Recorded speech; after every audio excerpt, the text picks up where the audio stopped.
Generally as a parent, as a millennial parent, हमारे दिमाग में रहता है कि okay this is just a phase और ये निकल जाएगा। पेरेंट्स डरे हुए हैं। इट्स जस्ट लाइक एडोलेसेंस के बाद ऐसा लगे कि हमें किसी ने शीशा दिखा दिया। So what are your take on that? ऐसा नहीं है कि हमारे बच्चों के साथ ये नहीं हो सकता। सब कुछ है, like he is a good looking child but he was tagged as ugly. क्या साइंस होते हैं? Because if I talk about this as it starts I think after 10 or 11, but I have seen kids who are like 7, 8 and they're talking stuff and they're very aggressive also and answering back and all these things. See kids how they are behaving. So what do you think? अभी ना parenting हो गई है बहुत tricky. It is very difficult. See normally बच्चा moody होगा, that वो आपको डिफरेंशिएट करना है कि हैंडराइटिंग एनालिसिस जो आप बोल रहे हैं, तो हाउ, मतलब पेरेंट्स तो कोई एक्सपर्ट नहीं है, like you are an expert, तो वो कैसे एनालिसिस या कोई किस तरह से वो नोटिस कर पाएंगे ये सारी चीजें या चेंजेस? अगर इसको समराइज करें हम लोग तो बिहेवियर डेफिनेटली है मोर एग्रेसिव। बच्चा क्या है, अब देखो कैसे एज में है कि ना वो बच्चा है, बेबी बेबी हम अभी भी बोल देते हैं, बट ही फील्स एम्बैरेस्ड, यार मुझे बेबी क्यों बोल रहे हो, एंड ना वो एडल्ट है। सो उसके लिए कितना कंफ्यूजिंग है कि मैं मम्मी की गोदी में जाऊं, ऐसे अलाउड है या मैं What is the right time to tell them all these things? Because he is a 10-year-old. मैं जो फंडा फॉलो करती हूँ, मेरे बच्चे स्कूल में जाते हैं, एक्सपीरियंस करते हैं, कोई वर्ड सुन के आते हैं, they ask me and then I tell them. Secondly मुझे ऐसा लगता है कि मिस्टेक्स।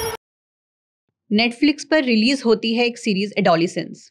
एक 13 साल का बच्चा है जो एक बच्ची के मर्डर का एक्यूज्ड है।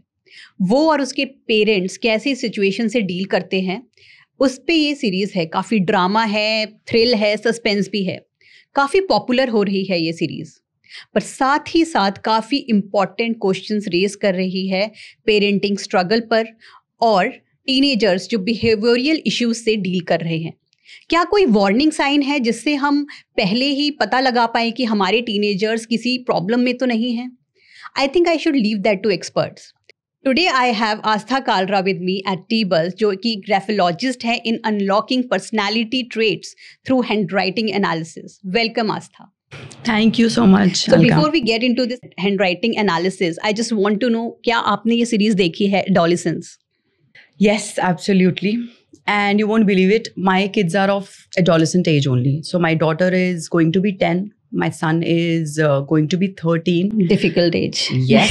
And जब मैं वो जेमी देख रही थी character, I could feel the pain of the parents and the child both. So it was a heart-wrenching moment for me because मुझे ऐसा लगा कि this series is open to interpretation.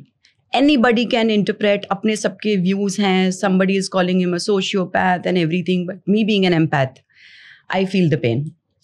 So I can sense, because हो क्या रहा है India में भी, as I go to a lot of schools for trainings, I train teachers and students to behave in a certain manner just by changing their handwriting. So graphology भी behavioral science है. So just by reading the handwriting we can know कि बच्चे के mind में उनके actions, उनके behaviour कैसे हैं, and just by changing the handwriting हम उनके बिहेवियर को चेंज कर सकते हैं. So I wish I could have been there for Jamie. वही सही टाइम पे उसको, अगर हम अपने बच्चों को सही टाइम पे, वो हम लोग को पता लग जाए कि क्या लोचा है, क्या गड़बड़ होने वाली है. Exactly. So I think it's like a cherry on the cake. Okay, but when we talk about adolescence age, generally as a parent, as a millennial parent, हमारे दिमाग में रहता है कि okay this is just a phase और ये निकल जाएगा, और I think we should not bother अगर if the child want privacy और ये सब हमें देना चाहिए, जो कि शायद हमें नहीं मिली, तो हमें लगता है कि हाँ they are entitled to it, and but we are seeing that इसका रिजल्ट अच्छा नहीं है मेजरली, एंड पेरेंट्स डरे हुए हैं. I mean it's just like adolescence के बाद ऐसा लगे कि हमें किसी ने शीशा दिखा दिया. So what are your take on that? See I would again say that डरने वाली बात नहीं है, but yes it's an eye opener. ये ऐसा नहीं है कि हमारे बच्चों के साथ ये नहीं हो सकता. It is possible with anybody. Jamie being a child who is a regular child who loves history, friends भी अच्छे हैं, सब कुछ है, like he is a good looking child but he was tagged as ugly in the school. ही bullying हो रही थी. और अभी क्या है कि बच्चे इतने सेंसिटिव हैं दैट हम लोग के टाइम पे हम लोगों ने एक दूसरे को प्यार से मोटी बोल दिया, that was not a fat shame, है ना. अब क्या है, वो फैट शेमिंग में आ गया. सो हम लोग, हमारे बच्चे चलते फिरते बुली हो रहे हैं, और जो बुली कर रहा है, again I feel that I want his उसकी साइड जो है वो भी मैं समझना चाहती हूँ, बिकॉज वो भी तो कहीं किसी सेल्फ डाउट या किसी वजह से it's a learned behaviour, right? So this is happening everywhere, ऐसा नहीं है, सब जगह हो रहा है. As a parent you just have to teach your child how to cope with this is normal, ये तो होगा, ये तो चलता आ रहा है. बट कैसे हम उनको एक तो ये समझें, बच्चे को देख के जो साइंस हैं हमें अगर पता लग जाए वो क्या साइंस है, वील टॉक अबाउट दैट, कि हाँ मेरा बच्चा इफेक्ट हो रहा है, एंड अदरवाइज उसको रेजिलियंट बनाए. We have to make them strong. अभी क्या हम लोग ओवर प्रोटेक्टिव है, हम लोग नहीं उतना देखते हैं या मे बी हल्के में ले रहे हैं, जैसे नहीं होगा मेरे बच्चे के साथ, ऐसा नहीं है, किसी के साथ भी हो सकता है. Just make your, the parent has to be aware and the child has to be resilient. So what are the signs basically? क्या signs होते हैं? Because if I talk about this age, which starts I think after 10 or 11, 10 to 19 it starts. But I have seen kids who are like 7, 8 and they're talking stuff and they're very aggressive also and answering back and all these things. They are not even near to adolescence age, but I see that when, you know, because I also have a kid and he goes out to play and I'm there and I see kids how they are behaving and sometimes it scares me. So what do you think? See, हो क्या रहा है basically, ये जो phase है, ये जो changes हैं बिहेवियर में, ये तो सब बच्चों की लाइफ में आने वाले हैं. ऐसा कुछ नहीं है कि जेमी के साथ हुआ है, वो अब्रॉड में ज़्यादा एक्सपोजर, ऐसा नहीं है, इंडिया के बच्चों के साथ भी होगा. इट्स जस्ट दैट कि वो डिफ्रेंशिएट करना, यू आर वेरी राइट. अभी ना पेरेंटिंग हो गई है बहुत tricky, it is very difficult. हम लोग पहले वाले, हमारे मिलेनियल एज के बच्चे, हम लोग तो इट्स लाइक, एक बुक भी है, it takes a village to raise a child वाला, है ना? तो वहाँ तो पड़ोसी सब हेल्प कर रहे हैं, सब चल रहे हैं. Though we had our own traumas but we are resilient. हम लोग ने वो झेला भी है ना. टॉलरेंस लेवल हमारा ज्यादा है. हाँ, now the tolerance level is like, I think. Exactly. So अब this is a very good question कि डिफरेंस कहाँ है. सी, नॉर्मली बच्चा मूडी होगा, दैट वो आपको डिफ्रेंशिएट करना है कि मूडीनेस कैसी वाली है, कि नहीं मेरा ये खाने का मन नहीं है, या मेरा जाने का मन नहीं है, या मैं बिल्कुल नहीं जाऊंगा, मैं बिल्कुल नहीं करूंगा. वो ही स्मैशिंग डोर्स, ही स्मैशिंग स्टबर्ननेस, एक हाँ जिद्दी, वो वाला जिदपन आ रहा है. सेकेंड इज आपका जो ये टीनेज बच्चे हैं, इन लोग को स्पेस चाहिए, राइट? सो ठीक है, स्पेस अब हमारे पेरेंट्स के लिए क्या है, हम लोग को इतना हम लोग पैम्पर करके रख रहे हैं कि हम लोगों के लिए, पेरेंट के लिए भी बड़ा मुश्किल है वो लेट गो करना, कि भाई ठीक है, go, like you are out of my lap. वो एक्सेप्ट करना पड़ेगा हमको और बच्चे को स्पेस देनी पड़ेगी. Now if the child is asking for isolation and not space, that's alarming. कि भाई वो बिल्कुल ही is avoiding all family functions, picnics avoid कर रहे हैं, स्कूल की गैदरिंग्स अवॉइड कर रहे हैं, they don't want to go anywhere. Moody होगा, है ना, स्पेस मांगेगा.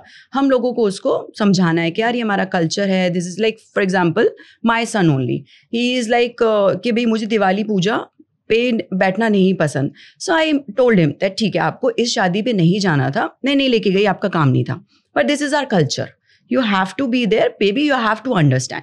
तो इस तरीके से अगर आपका वायलेंट बिहेवियर है, बहुत ज़्यादा गुस्सा आएगा, इट्स एन इमोशन, रोना भी आएगा, ओवरवेल्मा फील करोगे आपको, क्योंकि हार्मोन्स चेंज हो रहे हैं.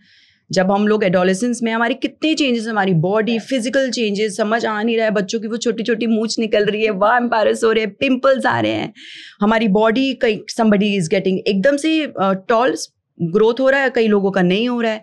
You won't believe it, it is so weird. I heard a case, like it came to me that बच्ची के पीरियड्स लेट हुए हैं फ्रेंड्स में. जैसे सपोज करो कि 6th 7th में सारी फ्रेंड्स हो गई, तो जो लेट हुई है ना, उसको बुली हो रही थी वो इसके लिए.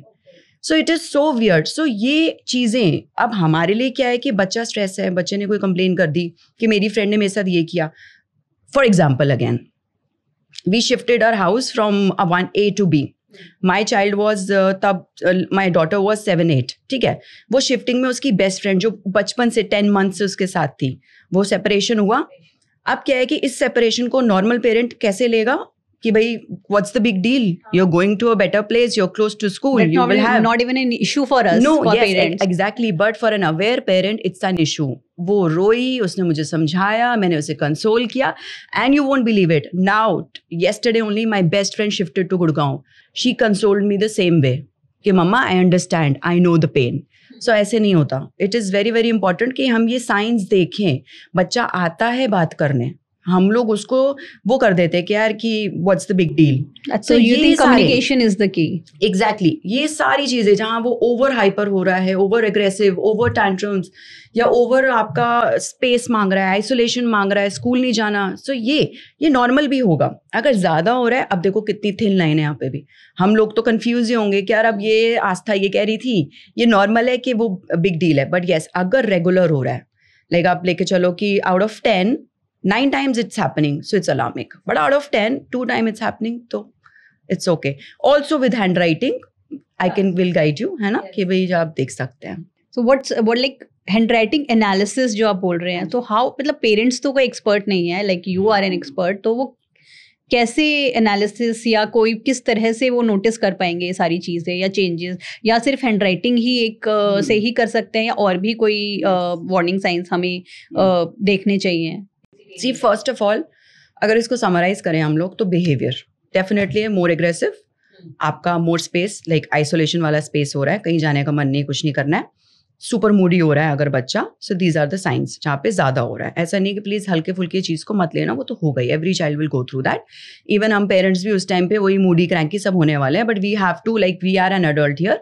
बच्चा क्या है, अब देखो कैसे एज में है कि ना वो बच्चा है, बेबी हम अभी भी बोल देते हैं, बट ही फील्स एम्बैरेस्ड कि यार मुझे बेबी क्यों बोल रहे हो, एंड ना वो एडल्ट है. सो उसके लिए कितना कंफ्यूजिंग है कि मैं मम्मी की गोदी में जाऊं, ऐसे अलाउड है, या मैं कूल शो करूं खुद को. सो वो उसमें जा रही है सारी चीजें. तो ये behaviour is a big sign अगर आप अवेयर हो. But the problem is that parents, अब I won't blame the parents, they are not available. ठीक है, उनकी भी गलती नहीं है, वी ऑल आर एम्बिशियस.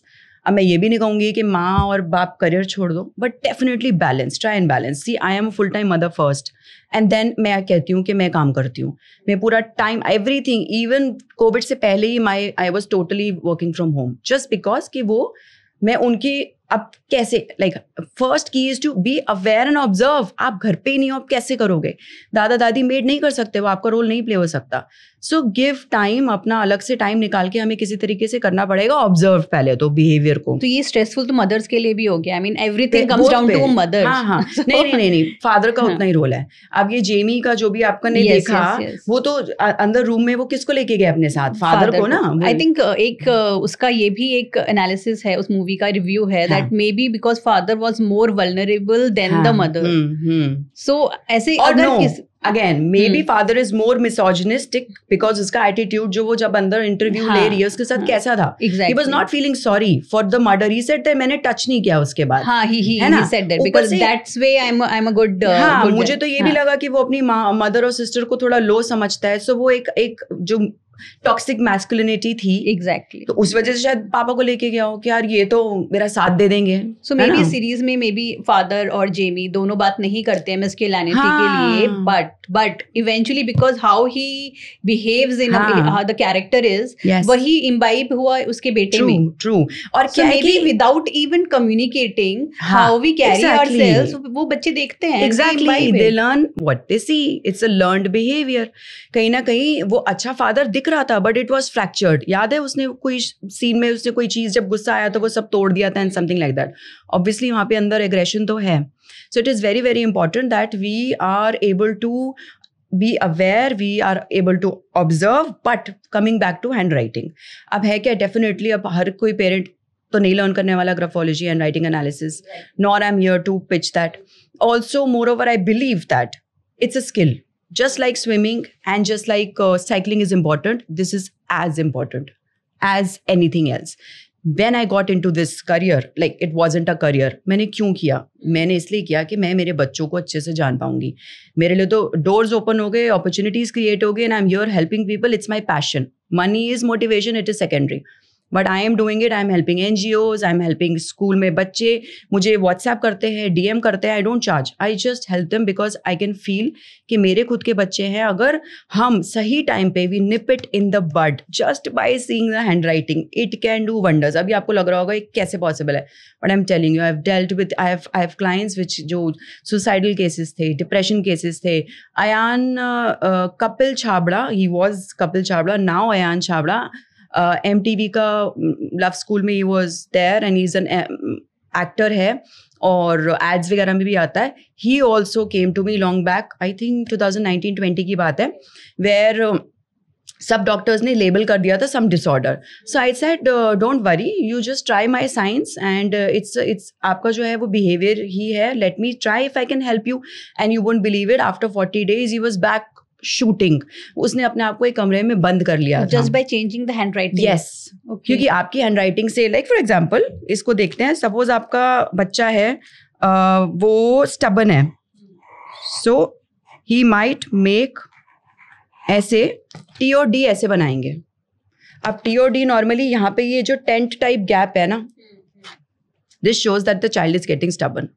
अगर हम सही टाइम पे उसको देख लें, ऑब्जर्व कर लें, और हम इसको जो रेगुलर टी लिखते हैं वैसे लिखे और रेगुलर डी जैसे हमें सिखाया जाता है, ये टेंट क्यों बना दिया हमने? कुछ तो रीज़न होगा. Why you and I we have learned ABC in the same way. हम लोग का लेटर स्ट्रक्चर इज सेम, हम लोगों ने सेम तरीके से किया, बट अब ऐसा क्यों है कि आप और मैं बिल्कुल ही अलग लिखते हैं?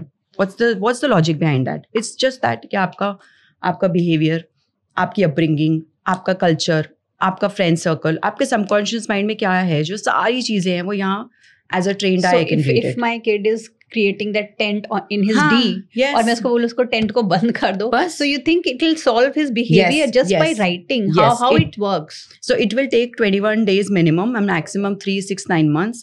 वर्क ये सबकॉन्शियस माइंड पे करता है. जिस तरीके से हम लोगों की as a trained I can see that this is the issue, वो क्रॉस चेक हो जाता है, वो निकल आता है. वहीं half of the battle is won when parent agrees कि हाँ यार ये कुछ तो है. Now subconsciously when we rewrite, it helps us retrain and rewire that particular behavior in our mind. It's a science basically. Yes. It's not अभी आप Google करोगे इसको तो सूडो साइंस में डाल देंगे, वो होम्योपैथी को भी डाला हुआ है, but it's working for a lot of people and yes, it's working wonders for like मेरे जितने भी clients हैं अभी, I think 1500 plus I have on my personal clients. बाकी बहुत सारी वर्कशॉप्स में जाती हो तो 300 बच्चा एक टाइम पे होता है. So it ये सारे टिप्स सब पे काम करते हैं. Teachers, parents, anybody 8 years onwards, whoever wants to improve their life, their behavior, or if somebody feels they are perfect, we all have room for improvement, we can do it with this. So is it just D or T or any other alphabet that we have to there are many for? Yes. So now for example alarming की बात कर सकते हैं, right? The most common and the most alarming is this. This is a letter O with 2-3 loops. हमें नहीं सिखाया ना, हमें कैसे सिखाया? नॉर्मली हम लोग जब लिखते हैं विथ सिंगल लूप और लाइक दिस, मैं ना नॉर्मली अपने आप ऑटोमेटिकली आ जाता है. So double loop is a sign that the child is getting very secrecy जो है ना, वो अंदर ही अंदर चीजें रख रहा है. And this can lead to a behaviour where the child starts lying. It is there. अच्छा, अब क्या है कि हम इसको भी माए पेरेंट्स दिल पे ले लेते हैं, हाय मेरे बच्चे ने झूठ बोल दिया. आई ट्राई एंड अंडरस्टैंड, बोला क्यों? आप हर्ट हो जाओ इसलिए, है ना? शायद आप हर्ट हो रहे हो, या शायद आपको हर्ट ना हो, या कुछ भी रीजन, या मे बी फियर कि यार अगर मैंने बता दिया तो मेरी तो क्लास लग जाएगी, इसलिए वो झूठ बोल रहा है. तो रादर रिएक्टिंग, उसको बात करो, उसको समझो. ये आ जाए तो प्लीज आप लोग चप्पल उठा के मारने मत जाना बच्चों को. Just talk to them, what is happening, what is going on. Maybe वो अंदर ही अंदर चीजें रख रहा है, नहीं बता रहा है. It's a huge sign. So एक तो एग्रेसिव एडोलेसेंस होता है, और एक होता है passive adolescence, where we just close ourselves and then we become suicidal. And काफी केसेस हो रहे हैं कोटा में. अभी रिसेंटली हुआ है when an NEET aspirant has committed suicide. तो उसके क्या साइंस हैं? क्योंकि वो तो बिल्कुल बात ही नहीं, they don't share basically. They have their अपना जो behavior है with friends is different, and then next day they are not there. See, अब हो क्या रहा है कि अगर जब ये suicidal और extreme cases में क्या है कि आप बच्चों को ऑब्जर्व करो, कुछ चेंजेस आपको मेजर देखेंगे. एक तो उनका कहीं जाने का आने का मन नहीं करेगा, इनफैक्ट हाइजीन का भी मन नहीं करेगा, नहाने का भी मन नहीं करेगा. But isn't that a common trait for teenagers, not just to be just to lie down, be lazy? अब कॉम्बिनेशन हो जाए चीजों का, तो सिंगल कर रहा है, चल ठीक है, लेजी हो रहा है ये वो. बट आई पर्सनली बिलीव कि ये सारी चीज़ें ना शुरू से इनकलकेट अगर हम कर दें कि भाई 9:30 थोड़ा सा वो जो आर्मी वाली स्ट्रिक्टनेस ना वो लानी पड़ेगी. जैसे माई किड्स, मैंने उनको 2 साल से सिखा रखा है, छुट्टी वाले दिन 9:30 अलार्म खुद लगाते हैं और खुद उठते हैं, मैं नहीं जाती हूँ. This shows that they themselves are motivated to get up to do something. हम लगे रहते हैं. मैं खुद भी ऐसी थी, 12 बजे तक मेरी माँ लगी है. तो आई यूज्ड, अब now I recall, I feel that कितना टाइम वेस्ट और कितना यूजलेस फील करते हैं. सो वो एक चीज़, एक ज़ील हमें पेरेंट्स हम डेवलप कर सकते हैं by doing the same thing. आप खाना खाते हुए टीवी देख रहे हो और बच्चे को बोल रहे हो कि चल तू खाना खाते हुए टीवी नहीं देख सकता, वो सीधे ही गएगा. आजकल का बच्चा तो आप भी तो कर रहे हो. उस पे क्या हो जाएगा आंदोलन, हाय तू मेरे को जवाब कैसे दे सकता है, you have started answering back, तो बड़ा बदतमीज हो गया. नहीं, बात तो सही कर रहा है, यही तो हमको समझना है. हम यहाँ ईगो क्यों ले आते हैं, हम ये क्यों सोचते हैं कि यार तुझे नहीं पता हमारे साथ क्या क्या हुआ है. यार वो हमारी प्रॉब्लम है. हमारे बच्चों को हम अगर एक, आप इस बोलना नहीं चाहिए but it's tough, it's a tough world. You have to make your kids tough. अगर वो आपको आंसर बैक कर रहे हैं, वो आपके साथ बदतमीज, आप उसको बदतमीजी ले रहे हो, मैं नहीं लेती हूँ, but if they are answering back so they will stand up to a bully as well, क्योंकि उनको गलत लग रहा है. तो that's a good thing, pat your own back कि तेरा बच्चा तेरे को जवाब दे रहा है. बट हम लोग वो नहीं करते हैं. हम लोग आधे लोग दिल पे लगा लेते हैं वहाँ पे. Coming back to that point, जो ये वाले जब आपका जाने का कहीं मन नहीं कर रहा, आपका नहाने का मन नहीं कर रहा, आपका उठने का मन नहीं कर रहा, आप या तो सीधा ही सिर्फ किताबों में घुसे हो, आप सोशली बिल्कुल कट ऑफ हो चुके हो. You might see, I have a client, you might see छोटे छोटे मार्क्स हियर, यहाँ पे he has tried to. हाँ, छोटे छोटे हैं अभी, जस्ट पेन देने के, वो अटेम्प्ट वाले नहीं है, जस्ट खुद को पेन देने के. तो ये सारी चीज़ें हम ऑब्जर्व कर सकते हैं. And in handwriting, if you come back to that, अचानक से आपकी बच्चे की हैंड राइटिंग, जैसे कहते हैं ना कई पेरेंट्स कि मेरे बच्चे की तो बड़ी सुंदर हैंड राइटिंग थी, अचानक से क्या होगा, वो तो चेंज आएगा ही आएगा. बिकॉज आप एक बच्चे में क्या है कि हैंड राइटिंग में आप ट्रेंड चल रहे हो, you listening to the parent. But जैसे एडोलेसेंस में राइटिंग डेफिनेट चेंज होगी, उसमें डरने की जरूरत नहीं है. Just observe the science. अगर आपकी writing from a big size, जो बच्चे लिखते हैं नॉर्मली बड़ा बड़ा लिखते हैं बिकॉज दे आर सोशल, काफी स्पेस भी, हाँ वो है, वो उनका नेचर है ना, क्योंकि big size handwriting shows that you are social, you want attention. And big size handwriting also shows that आप डिस्ट्रैक्टेड हो, वो तो बच्चा होगा ही. अब आप सोचो टीनेज में आ गया ये big size handwriting, attention, need for attention, can be a bully. कैसे अटेंशन ग्रैब करनी है उसको. Big size handwriting, again distraction, it's a sign. बड़े बच्चों में प्रॉब्लम दे दी वहाँ पे. अब क्या है कि आपकी स्टैंडर्ड मीडियम राइटिंग या बिग साइज राइटिंग से बच्चा एकदम स्मॉल पे चला जाए, microscopic handwriting. So that's a sign which is alarming that this is something not right.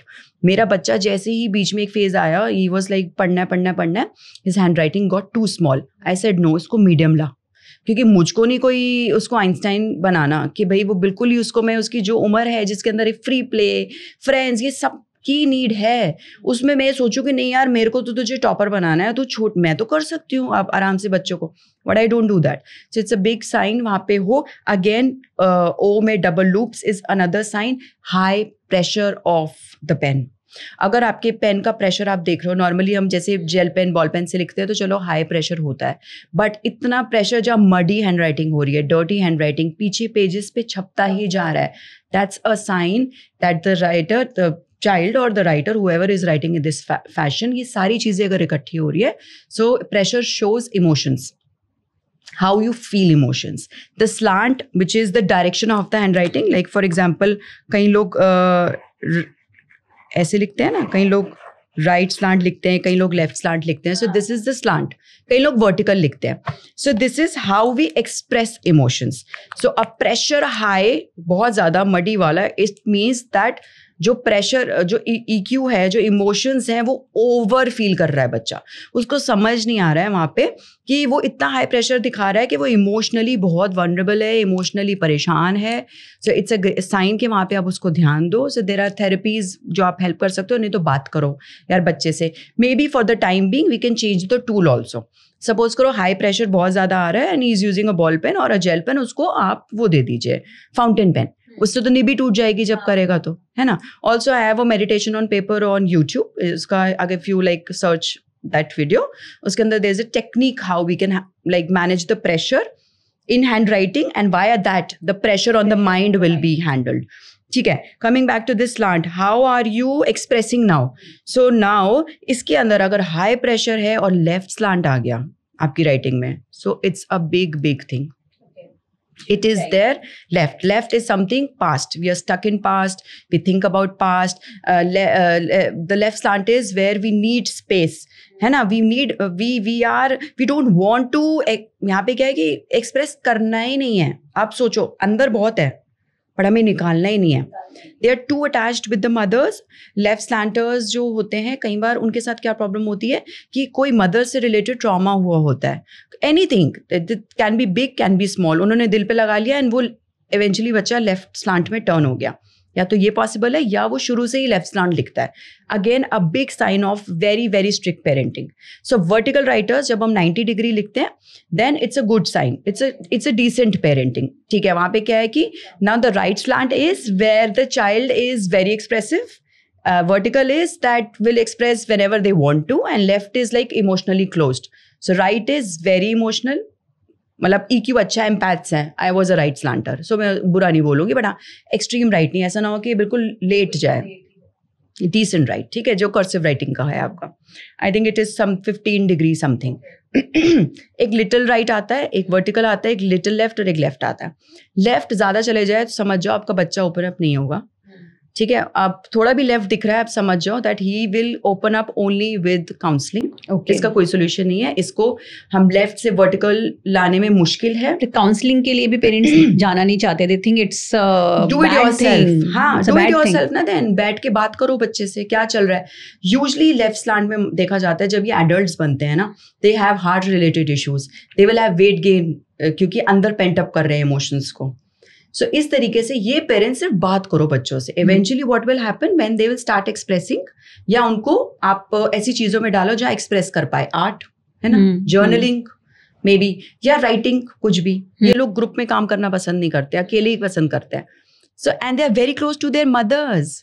Mother जैसी यू वोंट बिलीव इट, जब मेरे पास बच्चे आते हैं ना, मैं पेरेंट्स की राइटिंग पहले लेती हूँ कि अगर ये बदतमीजी सीखी है तो कहाँ से आई, फादर से आई कि मदर से आई. We need to fix parents first. बच्चे तो नहीं. पेरेंट्स क्या देखे, तो पेरेंट्स की हैंडराइटिंग भी एनालिसिस करनी चाहिए. Because yes, I do families. Would I know that how am I as a parent if I study my only if you're open. आप अगर rigid हो और आपको लगता है यार मेरे में तो कोई कमी नहीं है तो मेरे पास आने का कोई फायदा नहीं है. But when you're open to analyze, get your आपका देखना कि यार मैं क्या कर रही हूँ, am I doing something wrong? Because I started with this thought only. क्योंकि I had a traumatic childhood. So I started with this thought, am I going right? क्या मैं सही कर रही हूँ? Let me check my handwriting. फिर उसमें जब मैंने अपना फर्स्ट एनालिसिस कराया उसमें निकली चीज़ें तो I was like कि 2 दिन के लिए तो डिनाइल में थी. फिर I said no, फिर पॉइंट ही किया, डॉक्टर के गई क्यों ना जब करना ही नहीं था कुछ. तो then I realized and worked on myself, and then I found amazing changes from a right slanters are very emotional, they are overgivers, लोग क्या कहेंगे attitude होता है उन लोगों का. I became a vertical one automatically and I'm happy, I'm egoistic, I'm selfish, I'm nice.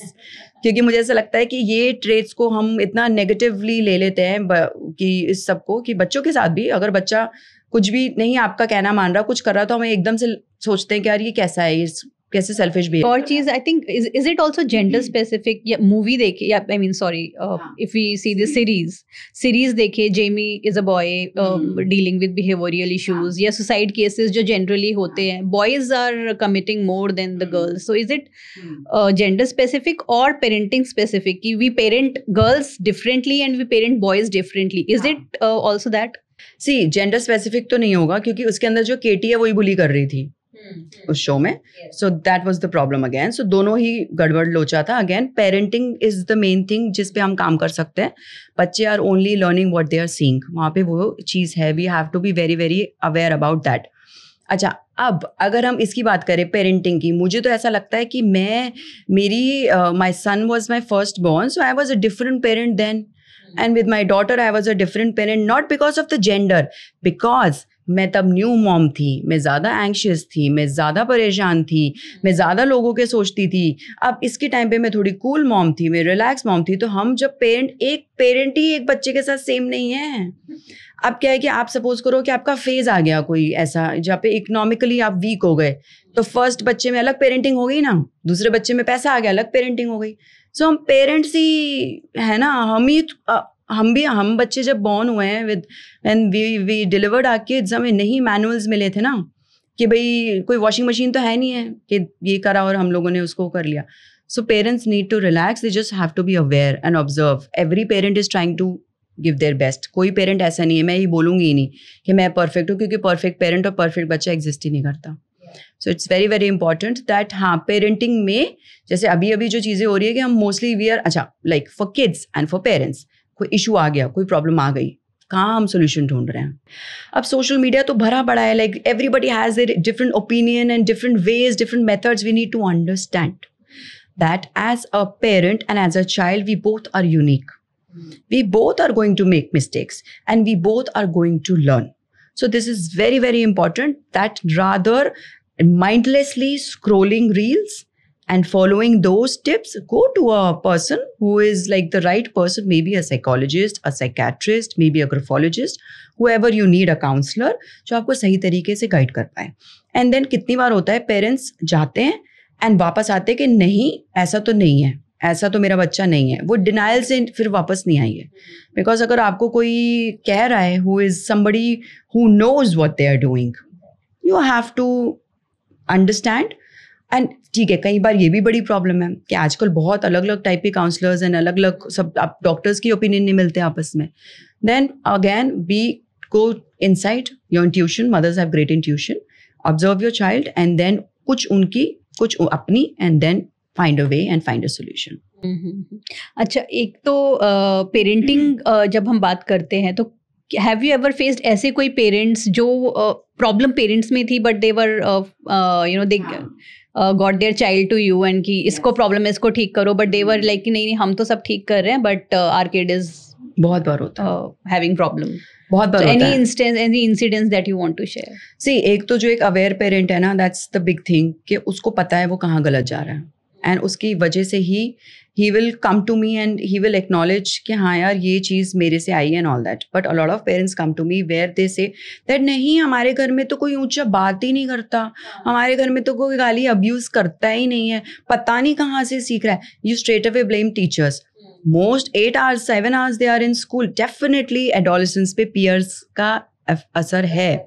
जैसे ही बच्चा 9-10 है उसके बाद वो हमारी कम सुनेगा शायद, बट हमारे अपने फ्रेंड्स को ज़्यादा सुनेगा. And then again social media का इन्फ्लुएंस हो गया, ये सारी चीज़ें हो गई. Again we have to just monitor. Like अब फॉर एग्जाम्पल मैं अपना एग्जाम्पल आपको दूँ कि मेरी डॉटर को एक उसने कोई फ्रेंड बनाई and I had a intuition and with the body language and everything I felt that ये इसको हर्ट करेगी, ये इसको बुली कर सकती है.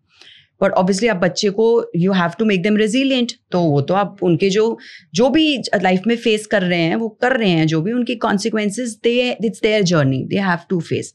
बट येस, जहाँ पे फ्रेंड्स का आ जाता है, अगर आपको लगता है so very politely I asked my daughter कि यार मुझे लग रहा है ये गड़बड़ जाने वाला है यहाँ पे, सो बी अवेयर एंड आप वो मत होना, मतलब देन डोंट कंप्लेन लेटर कि यार कि she did this and that because I have a feeling she is gonna do it. Being a rebel child she said कि नहीं कुछ नहीं होता मैं देख लूँगी. उसके बाद वही हुआ आफ्टर 6 महीने. अब ऑब्वियसली उसके लिए बहुत बड़ी चीज़ थी, बच्ची ने बुली करना शुरू कर दिया. जिमनास्टिक्स करती है, सो जिमनास्टिक्स में किसी चीज़ में ये लोग एक्रोबैट्स कुछ कर रहे थे. She was standing and she pushed, she fell down, she got hurt. So I said I told you. अब उसको मैनेज भी करके आई. But don't you think that जब हम कहते हैं आई टोल्ड यू, मैंने बोला था आपने सुना नहीं, and that is also a problem, they slowly they try to just over नहीं करना ना, ड्रिफ्ट अवे. यस, अगर अब हर चीज पे तूने ये नहीं किया तो फेल हो गया, मैंने कहा था ना, नहीं. Not at every issue. Choose your battles. Out of 100 90 पे तो चिल मारो. Because sometimes what happens, there is no problem with communication. For example, I'll tell you my example. Sometimes my kids share everything. He's good at art, so he draws and stuff like that. So कभी-कभी होता है कि उसका he is not in the mood or he wants to draw but कुछ आ नहीं रहा है draw करने के, and he gets very frustrated. So he comes to me like मुझसे draw नहीं हो रहा है, so what should I draw? So I don't know what he would like because I don't have that inclination or interest. So I was like, बेटा you search for it whatever you want. No आप अब मुझे कभी कुछ नहीं बताते हो and I'm asking you. So that is some different kind of stress for me कि he is telling me and I'm understanding and I tell him okay give 5 minutes 10 minutes. नहीं मुझे 5 minutes 10 minutes देना ही नहीं है. You tell me right now कि मैं क्या करूँ. So how to deal with that? See again, mom guilt. Parent guilt यहाँ पे आ जाता है कि हम लोग हर चीज़ पे गिल्टी हो जाते हैं कि यार उसने ये यार वो उस टाइम पे मूडी था, उसने बोल दिया, what's the big deal, rather maybe why not we distract them and say that wow आप इतना सुंदर बनाते हो, so good at it, आप मम्मा को क्यों नहीं सिखाते, आज मम्मा को बताओ क्या बनाना है. So maybe do something like that. It's so impromptu ना ये सारी चीज़ें. बट अगेन पेरेंट्स का जो गिल्ट, मॉम का गिल्ट आ जाता है कि यार कि स्कूल में back to back teachers are sending homework and everything, कभी मिस हो गया होगा. I used to go in depression कि यार हाय मेरा बच्चा बिना करे चला गया. देन आई नॉर्मलाइज्ड इट कि यार पहले तो ये मेरी ड्यूटी नहीं है कि मैं रिमाइंड कराती रहूँ, मैं क्यों प्रोजेक्ट्स बनाऊँ, ये तुम खुद करोगे चाहे टूटा फूटा. अब हम क्या एज पेरेंट्स परफेक्शन, स्टार मिलना चाहिए, नाम होना चाहिए बच्चे का मेरे, वो मैं उस रेस में हुई नहीं. I think I will be I am the most happy parent, but शायद सबसे अनटैलेंटेड बिल्कुल नहीं है, खत्म, क्योंकि मैंने बच्चे पे दे दिया.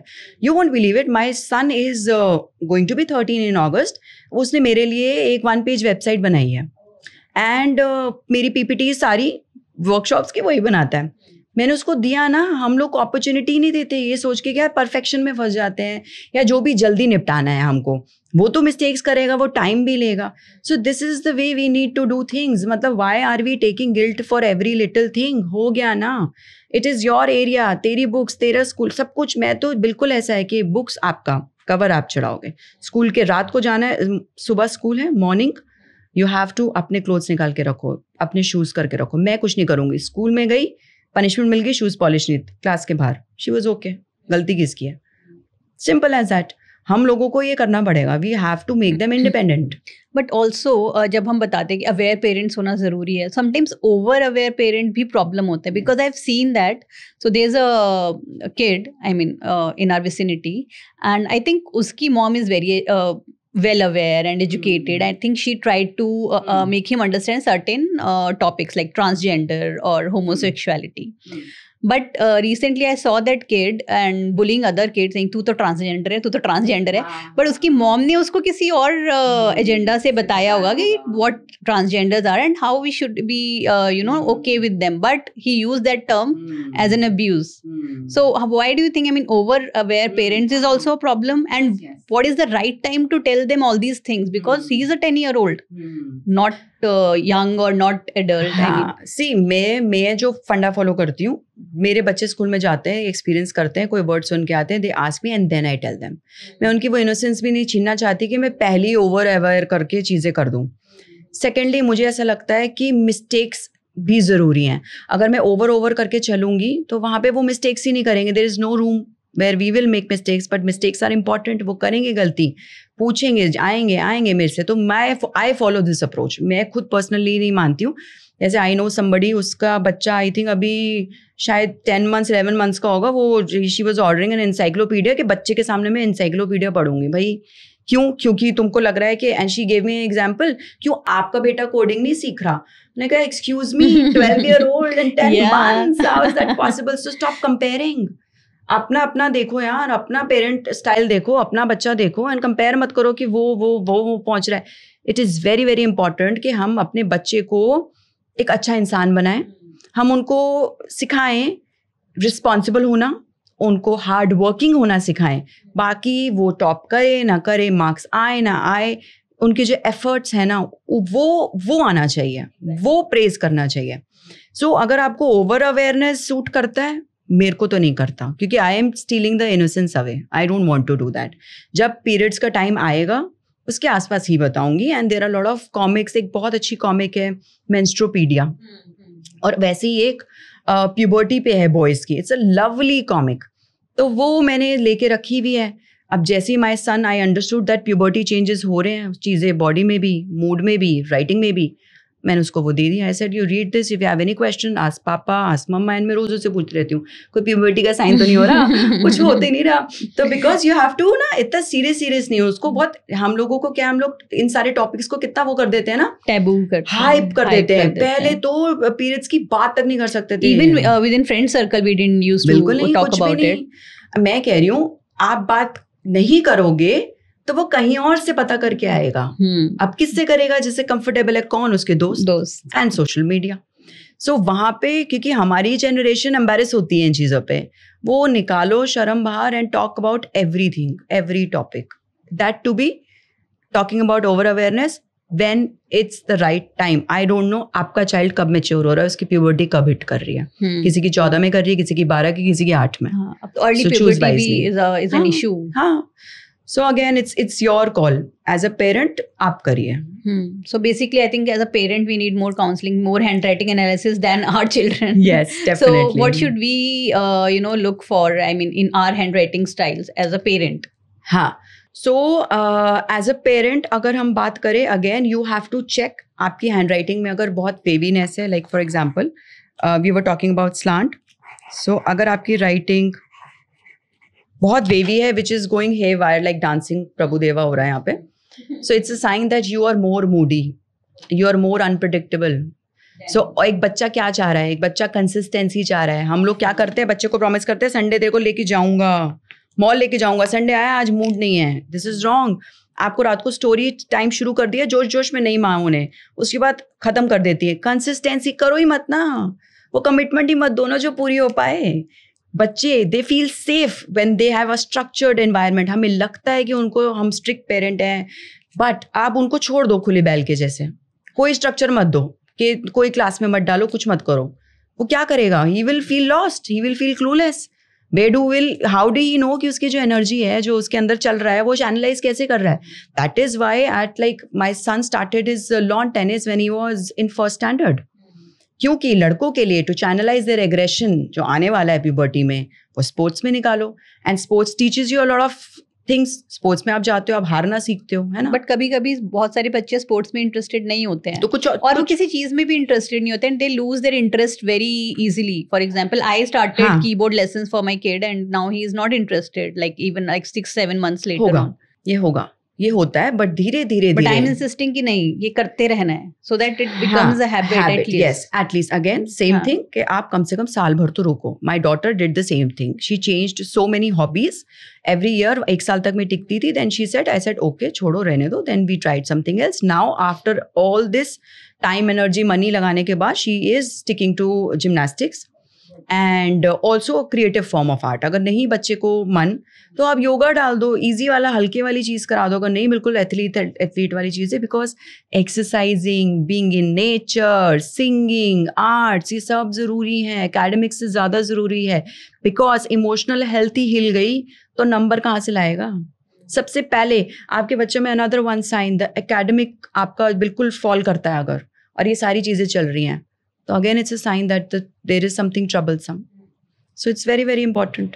So what is the perfect writing जो हमें लगे कि हाँ, अगर ही मेरा बच्चा ऐसे लिख रहा है, yes. so he is fine. I mean not perfect but he is fine. So any example which you can show कि अगर मेरा बेटा ऐसे लिख रहा है या बेटी ऐसे लिख रही है तो वो ठीक है.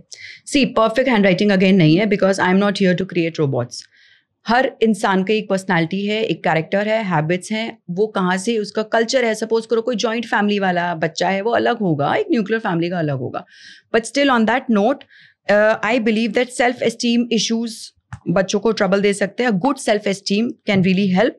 सो लेटर टी का जो स्लीपिंग लाइन है वो सेंटर से थोड़ा ऊपर, this is there if, so it shows that बच्चे के पास सेल्फ एस्टीम अच्छी है.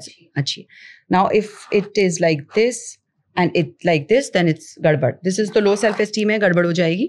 And this is like over, बिल्कुल ही brag type. So ये एक चीज़ होगी. मीडियम साइज हैंड राइटिंग, ठीक है. अच्छा, अब क्या है कि आपका कई बार राइटिंग में हम लोग लंबे लंबे स्ट्रोक्स करते हैं. This we should avoid. So start your writing with not a very long stroke, but this is I'm talking about 10 year onwards. उससे पहले नहीं, क्योंकि यहाँ क्या है, ये लंबा तभी है जब बच्चा सब चीज़ें पूछ के कर रहा है. बट यहाँ पे क्या है कि हमें उसको इंडिपेंडेंट बनाना है. सो हम, अच्छा, this also shows over thinking. तो बच्चे तो बहुत दिमाग चलाते हैं, but for a teenager why do we want them to over think. तो ये जो स्टार्ट स्ट्रोक अगर हम इसको हटा दें, सो वहाँ पे एक पॉजिटिव आ जाता है, where they will not over think about things. So letter T हो गया, ये हो गया. Medium pressure is something which is common. जब हम बहुत सारी स्क्रिबलिंग कर रहे हैं ऐसे, दिस इज रॉन्ग, मत करो. कोई गलती हो गई है, just cut it with a single line, that's it. ठीक है. सो ये सारी चीज़ें आपकी हैंड राइटिंग में है. अगर आप अच्छे से आप उसको मेंटेन कर रहे हो, आपकी राइटिंग बहुत शैबी नहीं हो रही है, pressure is not too high, specially on a plain sheet of paper. If the writing is going downwards and if it's going regular, एक दिन हुआ समझ जाओ कोई मूड खराब है. maybe you had a fight or something, you're feeling gloomy, it is okay. But if it's happening regularly, it's alarming. If it's not that, I mean, very light handwriting, then very light. Pressure is very light. Pressure is very light. So वो भी उसमें कोई बुराई नहीं है, just that बच्चा थोड़ा sensitive ज़्यादा आपको मिल सकता है. हो सकता है कि बच्चा बड़ा कूल चिल टाइप हो. जैसे high pressure is like everything he will take to heart and he is like driven. So medium pressure is okay. तो लाइट प्रेशर यार वो इतना वो नहीं लेगा प्रेशर की यार. Because I have seen my kids notebook, teachers are writing make it darker, it's always light. So light is very chill cool वाला हो गया, चीज हो गया. जो जितना हम डार्क करते जाते हैं उतना एज पर ग्राफोलॉजी हम विल पावर को स्ट्रॉन्ग कर रहे हैं, मोस्ट ड्रिवन हो रहे हैं वहां पे. पर स्टबर्ननेस भी आ जाएगी ना फिर, तो उसको मीडियम रखना चाहिए. So these are few things I believe that really important. But for as a parent, I would like to as a tip I would like to add,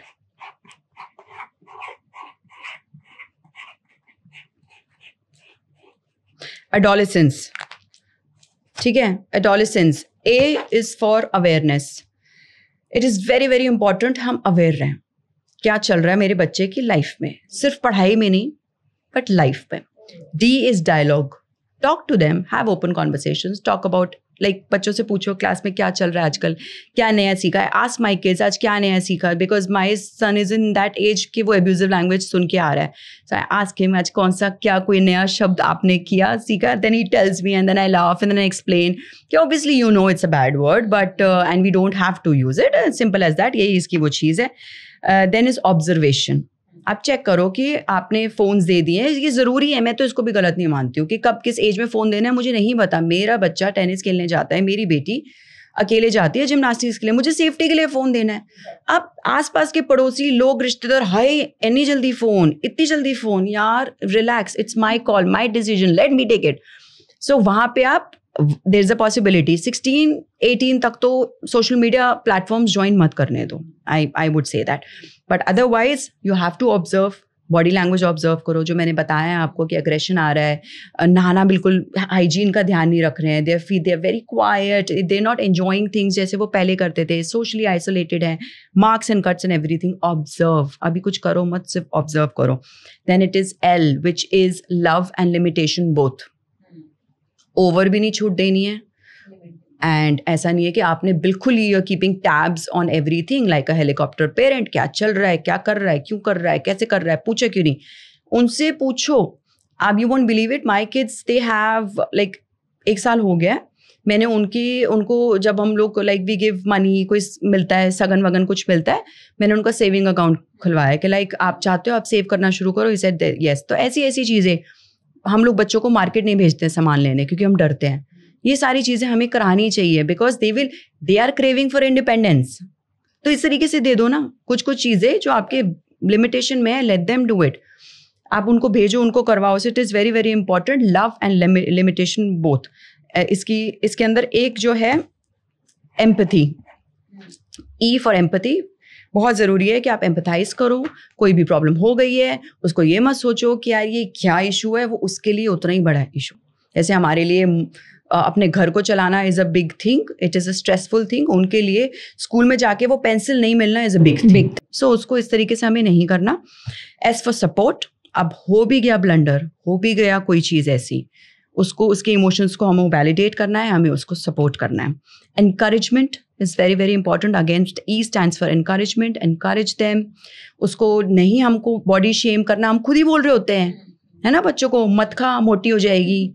ये सब अब ये चेंज हो गया, हमने झेल लिया. हम लोग हल्के में we were like very bold kids, but now we need to understand that they are sensitive and we should not do it. अब अवेयरनेस, ओवर अवेयरनेस हो चुकी है कि यार ये fat shaming, body shaming and everything. N is negotiation. आपने कोई rule बनाया, उसका कोई वैलिड पॉइंट आया, नेगोशिएट. वहाँ पे ईगो मत लाओ and be on the same team both the parents. यहाँ पे बहुत गड़बड़ होती है. पापा से अलग मनवाते हैं, दादी से अलग मनवाते हैं. Let them know that we are on the same team. एक ने जो बोल दिया वही होगा. A lot of times it happens that मेरा कुछ ओपिनियन होता है, मेरे हस्बैंड का कुछ होता है, तो वैसे इशारों में उनको बोल रही होती है कि यार समझ जाओ, let's come to a conclusion. Then again, C is consistency. Same behaviour रखो ना. हम लोग पेरेंट्स ही खुद डेली इतने अनप्रिडिक्टेबल बिहेवियर रखेंगे तो बच्चा तो डर ही जाएगा ना. How would he feel safe? आज पापा का मूड अच्छा है, कल मम्मी का मूड खराब है, आज नहीं अच्छा, तो बच्चा कैसे आप खुद सोचो, आप कैसा पेरेंट अपने लिए चाहते हो, वो पेरेंट बनो. सिंपल, वही सिंपल. आपको कैसा पेरेंट चाहिए, वैसा पेरेंट बनने की कोशिश करो. उस एंगल से आप बच्चों को जब देखोगे, समझोगे, it will solve all the problem. Last is example. Adolescence में ई, set the example they can look up to. क्योंकि अभी क्या है, 1 to 7 एज इमोशनली बच्चा चीज़ें मदर से सीखता है, the feminine energies. From 7 to 14 father से सीखता है द मैस्कुलिन एनर्जीज. 1 to 14 अगर आपने एफर्ट डाल लिया, मैं ये नहीं कह रही पत्थर तोड़ो, पूरा सब छोड़ दो, बैठ जाओ, नहीं, just follow these few tips and you will be sorted. He will be a well aware child. He would know. Ask them. कोई चीज़ पूछने आए कि मम्मा मैं ये कर लूँ, you ask them. Do you think it's right for you? आपने इतना टीवी देख लिया, you want extra time. Ask yourself. वो उसको लेने दो decision. तो इस तरीके से I would like to conclude that these are some amazing tips which I follow. And I think I love being a mother, and मेरे लिए ये parenthood journey is a beautiful journey, and because of that I'm here now. मैं माँ नहीं बनती तो मैं शायद कभी ग्राफोलॉजिस्ट भी नहीं बनती. Thank you so much, Asta, for this insight, and I hope we can have more sessions with you Yes, like this. definitely. Yeah. Happy to help. Thank you for having me. So before correcting your child, it's better that we correct ourselves as a parent. Connect with your child. So because connection is better than correction. Thank you so much.